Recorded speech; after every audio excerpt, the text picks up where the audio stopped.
everyone I've ever met with ADHD is effectively time blind. So we have a very different relationship with time to the rest of the world. And it doesn't need to be a significant impairment in life, but until we address it, it will be. For anyone to achieve or do anything, they have to be able to see the task. They have to be able to see themselves doing it. They have to have the right resources to do it, including time. And then they have to convert it across into real time. It actually removes the need for extensive planning. I call it organic calendaring. When something pops into my head that I think I want to do, I put it in my calendar straight away. My calendar is a topographical map of my time and my energy. I see my life in my calendar. So once you get to that point and you've learned to manipulate your environment and to be aware of your internal functioning, then before you know it, it's very easy to set yourself up for success. Hello and welcome back to the Smart ADHD Podcast. Today we're tackling the thorny issues of procrastination and motivation. These are definitely two of my biggest ADHD struggles, but there is definite hope, especially as Jonathan Hassall is returning back to the podcast. He's an ADHD and executive function coach and the director of Connect ADHD Coaching, working with clients around the globe from Brisbane, Australia. He's a speaker, author, and trainer, and we're going to be covering some of the methods he talks about in the book he co-authored with Madeline O'Reilly, which is called Decoding Doing, ADHD Solutions for Procrastination. So let's not procrastinate. Let's get on with it right now. Hello, Jonathan. Welcome back to the show. How are things going with you? I am very well, thank you. And how are you? I think I'm good. Yeah, my brain is exploding with all these new ideas. We're actually just recorded the last interview, and yeah, it's just so interesting to think about how the brain works neurologically. But in today's episode, I'm really interested, excited to learn about your views on procrastination and motivation and breaking the cycle. This has probably been the biggest thing I've struggled with. And before I was diagnosed, I think it was the bit that I was pouring so much guilt on myself.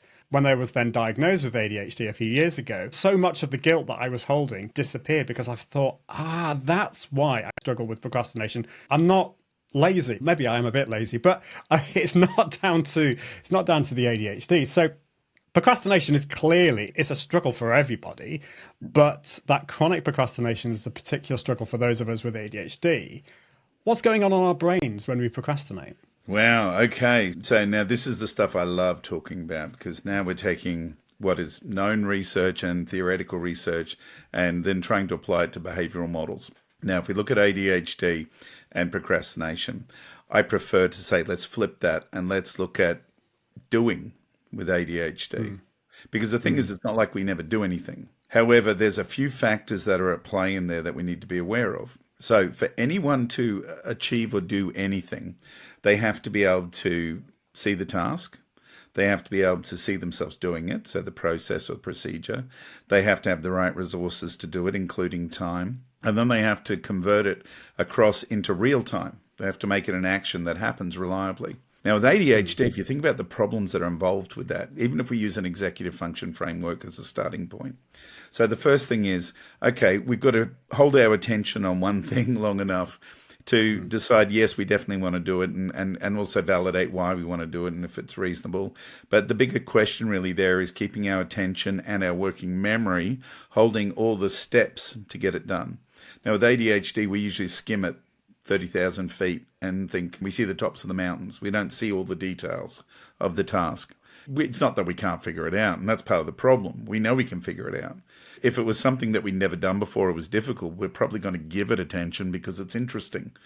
So the second part is then I've got to convert those tasks and resource them, which often, if we can't see the detail of the task, we're not going to resource it effectively.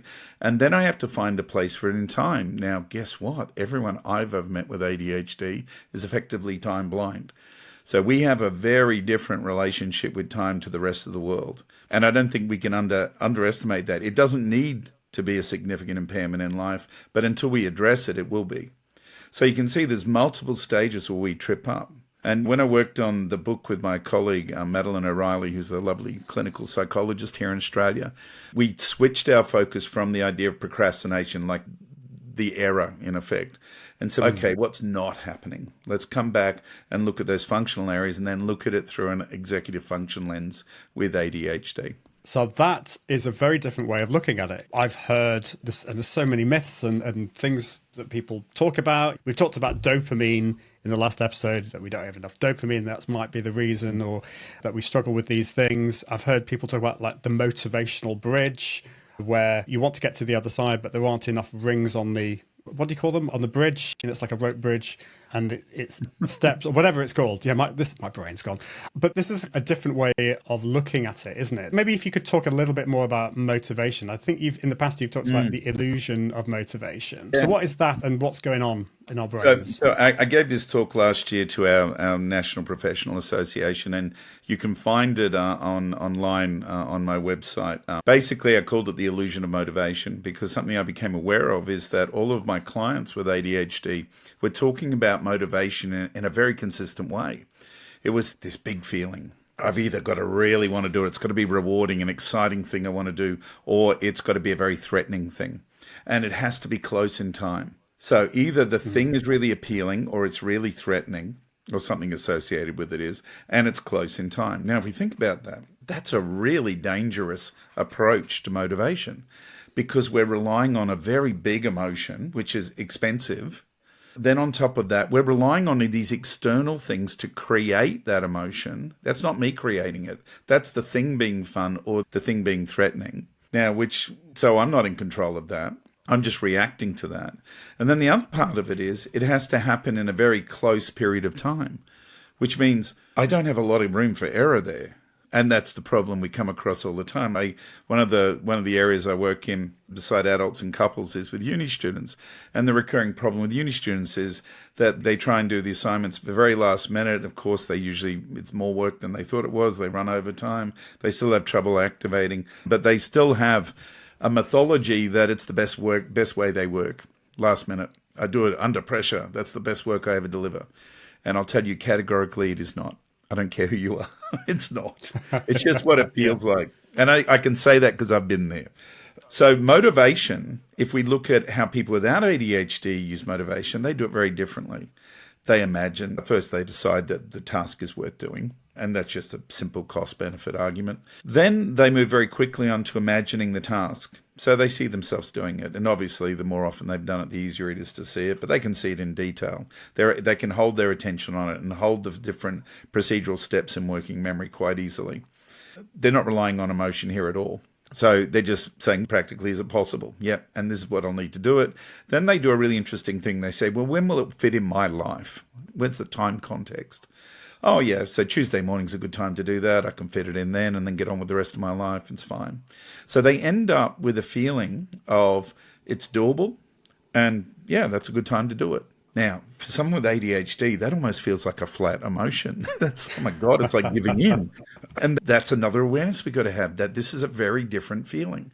Now, and just if I can tell a very quick story, I was coaching this wonderful artist who had to do a very boring update of a very boring document for work, and they were really struggling with it. So I applied this approach, and we got to the end of a 45-minute session, and I foolishly asked the wrong question.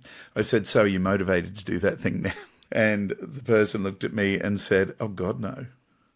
And I went, oh. And I thought, there goes, I've wasted his time. That was a terrible session. And he said, but I'm going to do it. And I said, how do you know that? And he said, it just feels doable and it's a good time to do it. It's fine, but don't call it motivation. And which highlights the fact that we actually have this distorted perspective of what motivation is. So now if we do it the neurotypical way, if you like, it means we decide what motivation, when we create motivation, we create it by imagining the task. We create the appropriate time because we can see it in the detail of the task. And we choose a time that works best for us, which is all lovely and internally driven. Doesn't require to be close in time because we can generate that emotion anytime we want. In fact, we can generate it 6 weeks before and have heaps of time to get it done. And all we have to do is practice that approach, and we can completely shift how we approach motivation and procrastination. I mean, I think this is so mind-blowing, I think, that I'm probably going to have to go back and listen to what you just said a few more times, because it is so radically different, I think, to the way I've been used to my brain working. I've always relied on having an emotion to push me forwards to get the stuff done. And I think about like the blog posts that I've written in the past that I've had to wait until I've been in my, I don't know, whatever you want to call it, zone of genius, down the rabbit hole, hyperfocus. And then when I'm not like that, I beat myself up and I try and get myself into this anxious state in order to do the stuff. But what you're saying is there is actually another way. I have a question though. What you say sounds amazing. It seems to me to sometimes lack the spark. So like I've seen, for example, I'll use my blog post thing as an example. I've written some like blog posts that have gone viral in the past. People have thought they were like really helpful. And that's because I got into this hyper focus down the rabbit hole side of things. I was so motivated. I was excited about it. And my concern would be that if I was to do it the more neurotypical way, that it would lose that spark. How do we get that balance between doing it this way, by doing it, not necessarily being motivated to do it, but just doing it, but also have that spark? I think a big thing we got to remember with ADHD that this is a lifestyle. Like we're not changing our brains. So by all means, if you have the spark and you want to write, I do the same when I'm writing or when I'm doing music and stuff, and I'll get lost in it. I'll hyper focus, and that's a lovely place to be. The only thing we have to watch out for is if there's any detriment attached to it. Now, so when that happens, brilliant, go with it, do it. Just be aware that you still need to manage it so you don't effectively hyperfocus by definition can be problematic. Because what hyperfocus is, as opposed to being in flow, is that we lose all concept of time. We can actually drift off the target activity because we're doing a lot of free association. So it can become a little bit unfettered and a little bit inefficient. Yeah. However, that can be fine. But I tell you what, you can do better. So you can still have that. That's great. The way I'm talking about is how we make things happen far more reliably. Now, but if you think about it, there's actually a few different systems that are. I was actually just coaching someone before I came on this call. We were talking about that. We went through all the principles about, in our CIMAA code, we talk about connecting, we talk about imagining it so we can see it, which creates the motivation, which in turn we call up whenever we want to activate. And then we utilize that imagined state for the actions where we problem solve in real time. And then we recognize achievement and change, right? Now, but then we got to the end of that theoretical approach, and then we talked about, well, but how are we going to make it happen? Now, to make it happen, you need tools. Anything in life, in real life, you have to use tools. Now, what are the tools that we need to make that happen reliably? Well, we need time, which we've already covered. We're not great with, and we're not good at using the tools, so that we can be. The other thing we need to be able to do is we need to be able to manipulate our environment to support us. And the other thing too is you mentioned before about having the dopamine to do it. And this is where we're really talking a couple of steps back along the chain. It's not as direct as that. But if we think about dopamine availability, if I'm exhausted, why would I try and do some detailed work? And the only reason we think we have to is because we've worked unreliably in the past. Because we had to do it when we're exhausted, because we left it to the last minute. Whereas if you have your life organized, so if you learn how to effectively use a calendar, and you know, the way I talk about a calendar, and I've got to stress, I was terrible with calendars at one point in my life. For the last 15, 20 years, I've been brilliant with calendars. I never miss anything. I'm never stressed by time. I get more done than I ever thought possible. Because my calendar is a topographical map of my time and my energy. I see my life in my calendar. And because I can see when I'm active, I can see when I've planned to have breaks and rests. So I can make my time very reliable. And even with any task I have to do, I always have a fallback time somewhere in there that I could utilize, that I just leave as a space. So once you get to that point, and you're utilizing that way, and you've learned to manipulate your environment and to be aware of your own function, your internal functioning, then before you know it, it's very easy to set yourself up for success. Wow. My mind is blown by your calendar. I kind of want to see your calendar now. Like, how is it? How are you planning it all? Because I mean, one thing that I know a lot of people recommend is time blocking. So you're putting your tasks in those, but it sounds like you're taking that a step further, and you're thinking about you have an idea. It seems to me, correct me if I'm wrong, that when you've got higher energy, when you've got your downtime, you're planning in your rests. I've always been told in the past, plan in your date times with your wife or with your partner or whatever, put that in your calendar as well. So can you tell us a little bit more about how you use your calendar and what you're planning in there? Because that sounds fascinating to me. Oh, that's a really good question. So the first part is, the whole time blocking thing. And I've even heard of people being quite rigid with their time blocks. The first thing I'll tell you is it actually removes the need for extensive planning. The way I do it is I call it organic calendaring. So it's very simple. When something pops into my head that I think I want to do, I put it in my calendar straight away. So if you said, hey, let's go and catch a movie, that would go straight in the calendar. Now, why would I do it straight away? Firstly, obviously, because I might forget it. Secondly, though, more importantly, it allows me to see the logistics of, okay, you're talking about tomorrow night going to movies. Oh, I've got a massive day tomorrow. I might be pretty brain dead and you want to see the whole trilogy of The Lord of the Rings back to back. Oh, Ian, I'm not going to cope. So I might look at that and go, I can see the lack of energy there.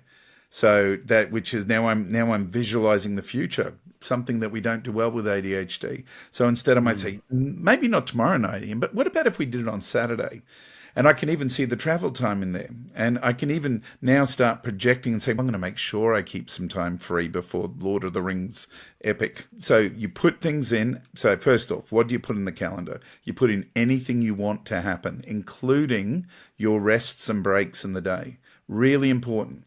When we first use calendars, it's like somebody who has no idea what time is uses a calendar. We just cram things in there one after another. And then we wonder why we don't do them. Because we're exhausted. Like, we can't do them all. We don't allow transition time, retooling time, we don't have backup time. So, for example, in my calendar, every day there are 3 breaks in there: morning tea, lunch, and afternoon tea. All are half an hour. Morning tea and afternoon tea might be just 5 minutes, depending on what I need. But morning tea is a pause, reflection, and projection. It's a way of breaking the flow for a bit to allow myself to recharge. Lunch is a checkout. I check out for half an hour. I eat. I don't think about work. It allows me to refresh my perspective. So whatever I was working on before, I see with new eyes when I come back. And then the last one, the afternoon tea, is my favorite one. It's interesting. Afternoon tea is the first one most businesses cut. But I love afternoon tea. Afternoon tea breaks up that afternoon. It allows you to check to see how the day's gone or if there's anything you need to rescue. It allows you to plan finishing on time so you can finish feeling finished, because it's only a couple of hours by that point. But even better, you can see tomorrow. I can look at my calendar tomorrow and say, okay, is it looking good? Is there anything I need to put in there for tomorrow that's not already there? And most importantly, what will I hit the ground running with tomorrow morning? And how will I set myself up for that?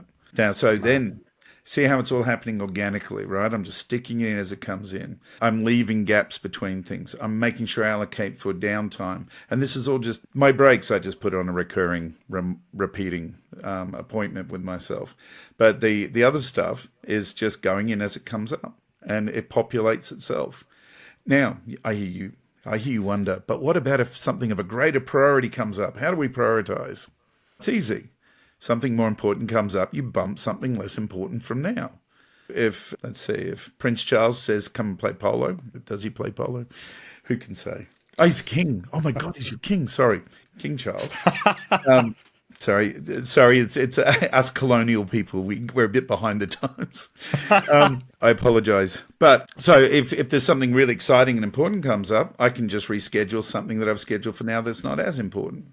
So it takes away all that idea as I have to see my entire life to be able to prioritize things before I put it in the calendar. The other thing is, too, you abandon lists. Lists are only useful to use as a default working memory to capture, like, process or break down the steps. As soon as you've got it in a list, you need to move it into the calendar where it's allocated to time. Sorry, you got me going on calendars. I could talk for hours on calendars. We should probably have you back to talk deeply about calendars, but I'm aware of time. I just wanted, in our remaining few minutes, would you be able to go through, I think it's the CIMAA model that you talk about. Have you got an example of a task, for example, that somebody might want to do? And can you take us through the process of actually coaching that person to be able to actually do that task and to do it? Yeah, sure. If it's okay, I'll use, say, a university assignment, because that's a fairly generalized experience that most people have had. So if we think about a university, so C in the CIMAA stands for connect. So that's where we're effectively making a cost-benefit argument. Now, remember with ADHD, we have to be a bit careful there because sometimes we can exaggerate the cost if it's something we don't like and minimize the benefit. Or if it's something we're really excited about, we can exaggerate the benefit and minimize the cost. So it's still worth being wary of, but basically it's a cost-benefit argument. Now, let's use the uni assignment. With a uni assignment, the day I signed up for uni, I basically decided that I was going to be doing that assignment even before I knew it existed because that was part of the requirement. So the reality is a lot of the time we've already agreed, we've already committed to doing things. And I think we're kidding ourselves when we rationalize, oh, maybe I don't want to do it. The second stage, the imagine stage, which is my favorite bit, because I think that's where we solve a lot of the problems. So process. So I have to see the process. So problem with an assignment is it's not one task. It's multiple tasks. We've already said working memory and attention isn't going to cope with that. And we're going to have an emotional reaction to feeling overwhelmed. Okay. So what we've got to do is we've got to break it down into clear process steps. So I can see discrete steps. And the way I like to do it is I work backwards. I start with the end result. Okay, I'm handing in the assignment. What I've got to do immediately before that, I've got to review to make sure I didn't write nonsense in there. Then what have I got to do before that? I've got to do the introduction and conclusion, say, and then before that, the body points, and then before that, the essay plan, then the research questions, right back to understanding the question. So now I've got maybe 7 steps, okay? That's if counting maybe multiple body points. So I've got 7 steps. None of them should be more than about an hour and a half, 2 hours for the average university undergrad assignment. Right. So I'm just, again, generalizing for that. So I can see the process and straight away I'm starting to see the resources. I'm going to need access to research. I'm going to need time is the other big thing I'm going to need. So now I can sit down and say in context, the assignment's due in 3 weeks. There's 7 lots of an hour and a half. I could cram them all into one day, but realistically, looking at my topographical map of my life and my calendar, does that look fun? Probably not. So what I'll do instead is I might space it out a day, an exercise, maybe 2 chunks at different ends of the day, but have breaks in between. The value of that too is that if we leave a gap, a sleep between some of these steps, we actually do a lot of free processing when we're asleep. We know when we're asleep that we revisit content up to 15 times faster, particularly new content. So we're reprocessing. So when we wake up in the morning, we'll be more articulate on the topic than we were the day before. So there's an advantage to that too. Now, the other big advantage is every day I can do that amount of work and know that I've finished for the day. I can say, no guilt. I know this assignment's going to happen when it should happen. I've got heaps of time, but I can see the allocated time. So now I have it in context. So now I've plotted it around my other lectures or work or whatever else I've got to do. And then I move into motivation. So I've just created the motivation. Feels doable. That's a good time to do it. All I have to do is every time I activate to task, I have that particular task in my calendar for a specific time, not for Tuesday, but for 10 a.m. Tuesday, because then at 10 a.m. Tuesday, that's my signal. I have an alarm just before 10 a.m. to help me activate, because often we wait to the start point and then we don't want to start. So we give ourselves a warm-up. I make sure that I've got the materials and things I'm going to need, so there's no barriers to me starting. And then I sit down and I do the task, even if I need to have a little checklist of stepping through the task, right? Which is going to support my attention, but also support my motivation. So now I'm activating. So that's the first day, which is I'm activating. I've called up the motivation. I remembered it's realistic and doable. So now as I'm activating, I'm doing it. I might run into a problem. All I have to do is notice if a step's not working. I need to be able to stop, assess what the problem is, correct for it, and then restart. And now if we're only doing it in small steps, that's not hard. And then last but not least, I have the last day, because we have 2A, CIMAA. The last day is about achievement. So it's about being able to stop regularly and say, what worked well today, what didn't, what would I do again, what would I change? And if you do that, you actually grow. You actually learn a whole new toolkit, because I guarantee everybody out there will have one little trick they know works for them to activate most of the time. Like I had someone today who said they have an Apple Pencil, but without that Apple Pencil, that was like their Achilles heel. So what's yours, Ian? What's your magic trick? Oh, I don't know. There must be loads that I've got to help me with all that I do. I'm going to have to think about that one and write it down in a blog post that I'm going to write next week. And I'll take it one step further. With that achievement, if you can track what you've achieved, like what's worked and what you would change. So let's again stay with the uni example, right? So, and this could apply to a project at work or anything. When you go to that crunch time of that deadline is always when you have amazing clarity. Like hindsight's 2020. That's when you look back and go, oh, I wish I'd started earlier, or if only I'd done that, or this, or the other. And if we also notice the positive things that work, because with ADHD we usually ignore them, then what you can do is you can look forwards in your calendar and say, oh, I'm going to have another assignment next year or next semester. At the beginning of the semester, I'm going to put a note to remind myself of the things I wished I'd done, which means I actually can learn from this experience and grow. Wow. That is so helpful. Thank you so much, Jonathan. I'm aware of time. You've been very gracious with your time today. I think you've blown my mind. I'm sure you've blown the minds of people watching and listening. So I do encourage, if this has really made a big difference to you watching or listening, do go back and listen to it again. And read Jonathan's book as well and connect with Jonathan. Where's the best place to connect with you, Jonathan? You've got your website. Are you on the socials as well? Yeah, the easiest way is connectadhd.com. And there's emails and links and phones and messaging and all in there. All that kind of stuff. Yeah. Thank you so much, Jonathan. It's been great to have you on the show. Thank you so much. And until next time, I encourage you to be smart with your ADHD. Toodaloo.